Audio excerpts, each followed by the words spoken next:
Hello, and welcome to my paper on translucent translations, where we will be thinking about the role of glass in illuminating images in 18th century Britain. In the second half of the long 18th century, there's a surge in popularity of reproductive artworks that relied on being backlit.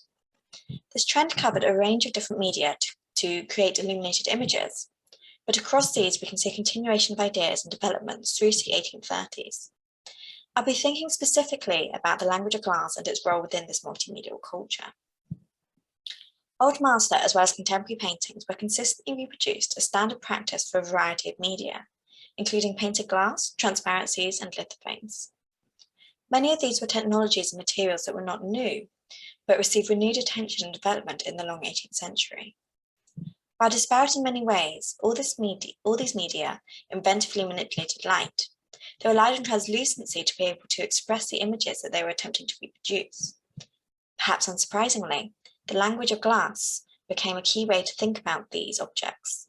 Transparency was by no means the enemy, but it was a field of manipulating translucency that allowed for greater experimentation. More specifically, this paper addresses two different cultures of making, illuminated images and reproductive images, and explores the many iterations in which the two coincided in the long 18th century. I will use these observations to look at what implications this might have for scholars of glass, and why such intermediate discussions are essential for gaining a thorough knowledge of this period in media. Translucency was key for a myriad of different illusionistic effects that became popular from the late 18th century. In this, I draw on Jasmine Allen's definition of the spectacle as a mass public show characterized by a profusion of light and color, a sensual feast for spectators' eyes. The list of displays and creations that could fall into this category is extensive, and so I'll only mention a few here, such as the Eidiphusikon, illustrated on the left, the diorama, the panorama, and on a smaller scale, Gainsborough's Showbox, a painted panel from this being shown on the right. Light could be reflected, manipulated, or projected, and glass was key for the manipulation of this light to create lively and aesthetic spectacles that so often relied on backlit glass panels or projections. Many of these forms of entertainment trace back to the established art of the magic lantern, where shows were put on by projecting a light through painted glass slides. Here, glass was the filter that produced the projected image. Varying levels of colour transparency were essential for the application of the image that had been painted or printed onto the glass slide. While most examples of reproductive imagery on magic lantern glass slides is found from later in the 19th century, it seems likely that this practice did indeed begin earlier, when magic lantern shows were more popular during the 18th century. The painted glass image did of course exist as an artwork in itself. Painted glass was a resurgent art in the second half of the 18th century, which became a key site of discussion about the nature and properties of glass, particularly around whether almost opaque areas of painted glass denied the key aim of windows in transmitting light. These pieces marked a particular kind of pictorial glass, where a design was often copied from another source through painted-in enamels on a single sheet of glass, and thereby reproduced the subjects of oil paintings on canvas more directly than other reproductive stained glass designs. This example reproduced Joshua Reynolds' portrait of George III on a particularly large and impressive scale. On a smaller scale, glass was also often combined with prints. On this slide is an example of a mezzotint that's been transferred to glass through soaking the print, sticking it face down on the glass, and then rubbing away most of the paper, and then hand-coloured. It seems that this method was commonly used to make a nearly opaque image that could be hung on a wall, but the use of the glass surface and variations in the quality of paint used means that many might have exploited the potential illumination of these as translucent objects. The combination of glass offered what could be perceived as a greater physical presence and durability in the print alone. Translating the print to this merged format with glass created an object ready to be displayed in the home, with the sheen of the glass surface adding a sense of prestige to the image. However, similar ideas were also explored in the creation of transparencies. Transparencies could be painted or drawn onto fabric or paper that was thin enough to be illuminated. For our purposes, the tradition of transparent prints is one of the most evident creations of reproductive transparencies. After all, prints themselves formed a key part of reproductive culture. Like the widespread production of transparencies in general, it's difficult to determine when transparent prints were first made, but it is clear that these became popular towards the end of the 18th century, with Edward Orme claiming to have invented the idea in 1807. These were a relatively simple process to make, primarily involving using specific varnishes on the print to increase the translucency of the paper that was advertised to the casual craftsperson at home and often directly marketed to women. As well as allowing for the illumination of the piece, the varnish imitated glass in the sheen that became prominent. Sometimes this was only a small part of the image, where the sheen of the varnish would draw attention to that part of the image and help the viewer to identify the print as one that needed to be backlit. As well as being marketed for amateur crafts in the home, transparencies were also produced, often on a more monumental scale, by companies and shops. Analysing adverts about transparencies on a more commercial scale shows that the specific viewing experience was often prescribed. As with this example, there was a prescriptive viewing time and experience. To view a framed transparency was to take part in an event. As well as the connotations with showmanship that this suggests, it also shows the heavily social aspect of transparencies, where deliberate action had been made to see the object. It was targeted at the specific rather than the casual buyer and viewer. Adding an extra dimension to the image through this deliberately social experience, as well as through illumination, contributed new interest and intrigue to what were sometimes familiar and famed images, a reinterpretation through light. The transparency became part of the spectacle, and this was one that would have been reliant often on the glass window of the shop, only enhancing its illuminated appearance. As Sarah Baylis has identified, large transparencies were often displayed as a key feature of public celebrations, such as peace treaties and jubilees. A particularly interesting example of this can be examined through a print of what was a 30-feet high transparency exhibited by Ackerman outside his premises on the Strand to commemorate the peace in June 1814. While styled as a commemorative monument, the lower part of the design borrows the figures from the lower part of the window designed by Joshua Reynolds for New College, Oxford in 1777. These windows have been well publicised and would have been familiar images to many, with the virtues on the lower tier being regularly reproduced both individually and as a set. In reproducing Reynolds' New College windows, this also refers us back to painted glass as another key form of translucent reproductive media.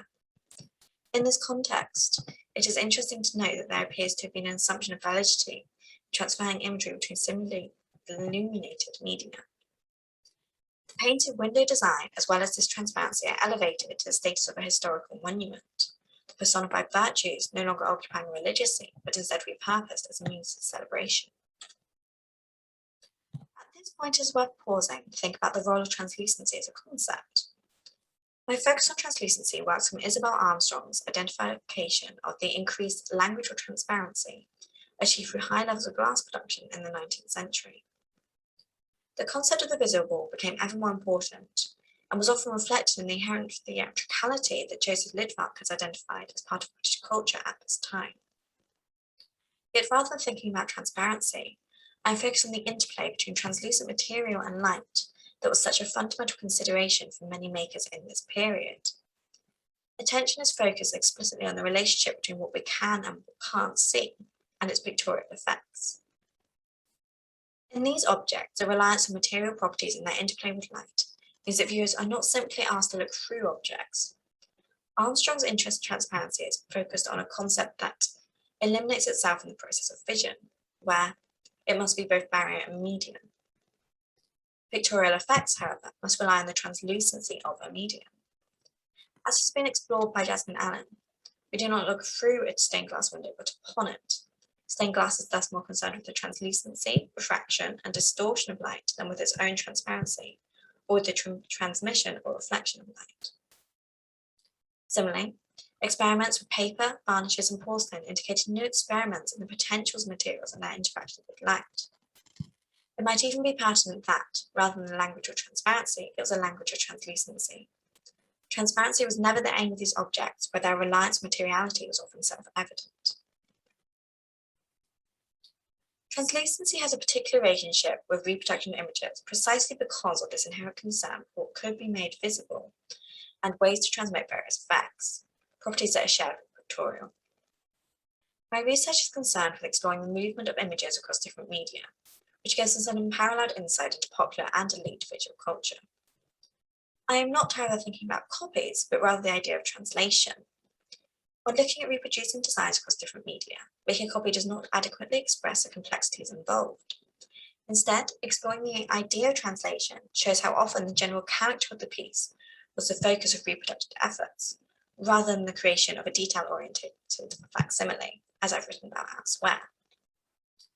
The continued spread of an image through multiple reproductions continually reasserts its importance and thereby establishes its place within an accepted popular canon.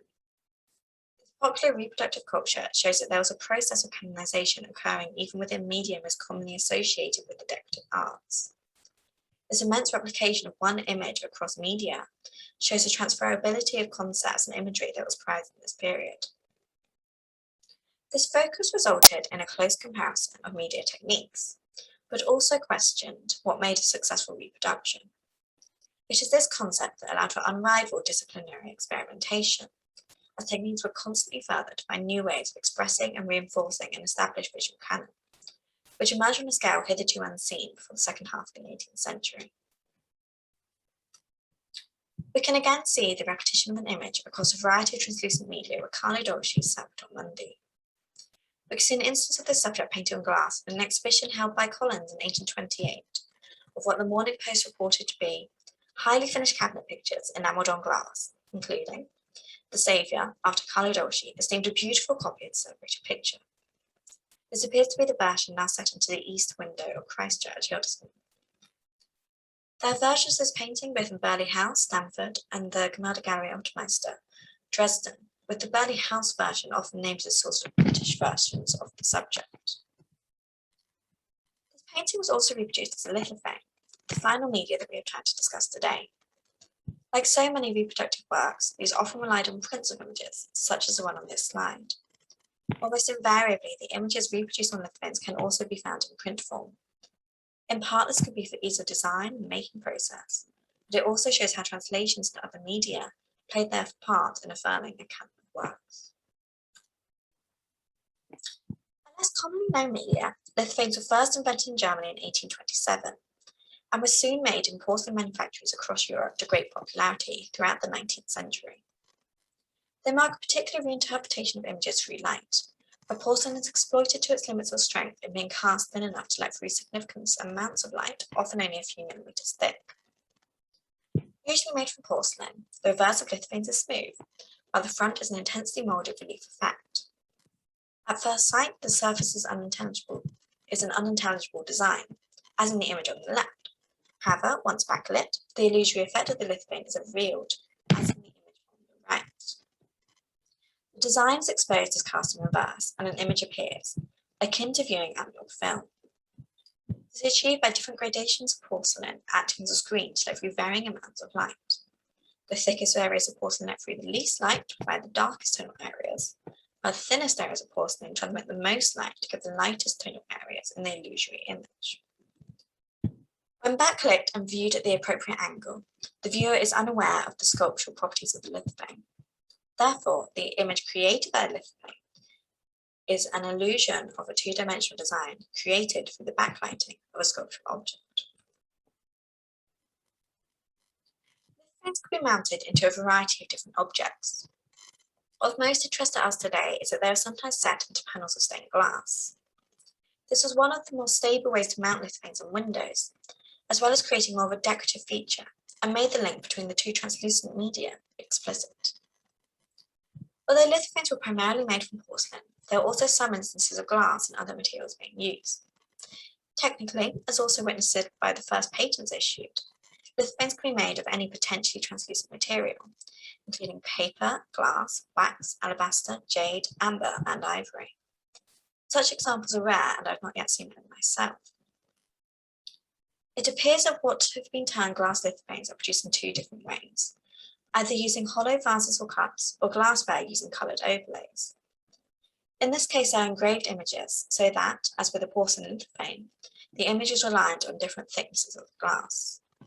Most of the surviving glass lithophanes are from Bohemian Silesian engravers, where there are two individual panels on top of each other, with overlays of contrasting colours, most often red and blue. Unlike the other glass objects exported into paper, the relief object the relief surface remained the key feature for creating the luminous effect. The effect could be similar to translucent painted glass, but the emphasis on the relief surface sets lithographs apart. Unsurprisingly, these objects all rely on light just as much as they rely on the properties of glass and other translucent materials. An interest in translucency is in part to do with material properties, but is also evidence of an experimental relationship with light. This is perhaps not surprising when one considers that the prominent interest in light in this period also functions as one of the key pieces of evidence in developing technologies. These inventions did not function as independent chronological steps, but were found together in homes in this period, often used for different purposes within the house. Domestic interiors would likely include a range of different light forms as they developed. Partly because of the varying costs of each light form, gas was combined with candles and oil in most homes. Natural light remained a key feature for experiencing artworks. Similarly, many translucent objects might have been lit in greatly contrasting ways, or seen as best illuminated by one particular method, within a singular setting. These new developments offered far more opportunities for experiencing illuminated images and materials. Many of the media that I have discussed have escaped serious art historical scholarship due to their identification as novelty objects and links with the experience of the spectacle. An illuminated image required extra engagement for the viewing process, where the ideal conditions had to be created. A particular and specific light source was needed, rather than being able to rely on ambient light. As such, it is not surprising that often an event was created around the viewing of an illuminated image, which often led to associations with the theatricality of the spectacle. The concept of the new is crucial for understanding historical patterns such as this, but novelty as a concept is more often marginalised. In Novelty, A History of the New, 2013, Michael North has discussed the difficulties of using such terms, where novelty has a very shady reputation, redolent of dinosaurs, corny songs, and practical jokes. Novelty, then, is associated with a host of derogatory connotations, crass, meaningless, and expensive, and designed for low tastes. These connotations link this inherently to the creation of a commodity culture and its link with capitalism, as a well-established narrative by the end of the 18th century. All the objects discussed in this paper can be viewed as part of the cultural category of experimentation and innovation. Rather than acting in opposition to the avant-garde of high culture, novelty was at the peak of technological and artistic developments in this period. This is not to say that novelty was not linked to commercialism in this period, but that it exploited material developments to further this. The innovation to develop these methods when there's so many other ways of reproducing fine art in a more decorative format is fascinating, and it is one that relied on refinement of technique and exploitation of material properties to produce successful illuminative effects. A sense of the enduring power of novelty and spectacular effects is key to appreciating translucent objects in this period. The reliance on light by all the media that I have discussed gives the novelty of revealing an image in its truest or most impressive form only when backlit. When first developed, they were new and unusual inventions, but it's the fact that this novelty is ongoing with each viewing experience that establishes these as pivotal to understanding interdisciplinary relations and understandings of translucency across the long 18th century. As still often on the margins of art historical scholarship, it is time to reassess these objects as in fact engaging with the art historical canon in new and innovative ways, as well as experimenting with materials and technologies. In a wider sense, bringing art into the home and public spaces in new ways was part of the larger trends, working towards the design reform movement and emerging interest in arts education that gradually came to the fore as Britain moved into the 19th century. Illuminated images were often a novelty, but this novel fact potentially invited new and different images to engage with an otherwise familiar canon of imagery. For instance, we see an emphasis on images with internal light sources that leads to certain images being picked over those by more canonical artists and favours religious subjects. Novelty, far from being a derogatory term for inconsequential fancies, marks the key material and ideological properties of its time.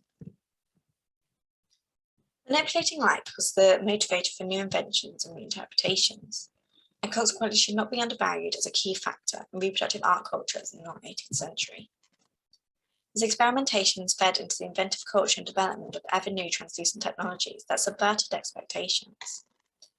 Glass was key both in a material sense of adding luminosity, sheen, or permanence, as well as providing the language needed to discuss these new effects in media. Translucency was no longer just a property of glass, but now a tool for a variety of makers to exploit. Thank you for taking the time to watch my presentation, and I look forward to hearing your thoughts on my research.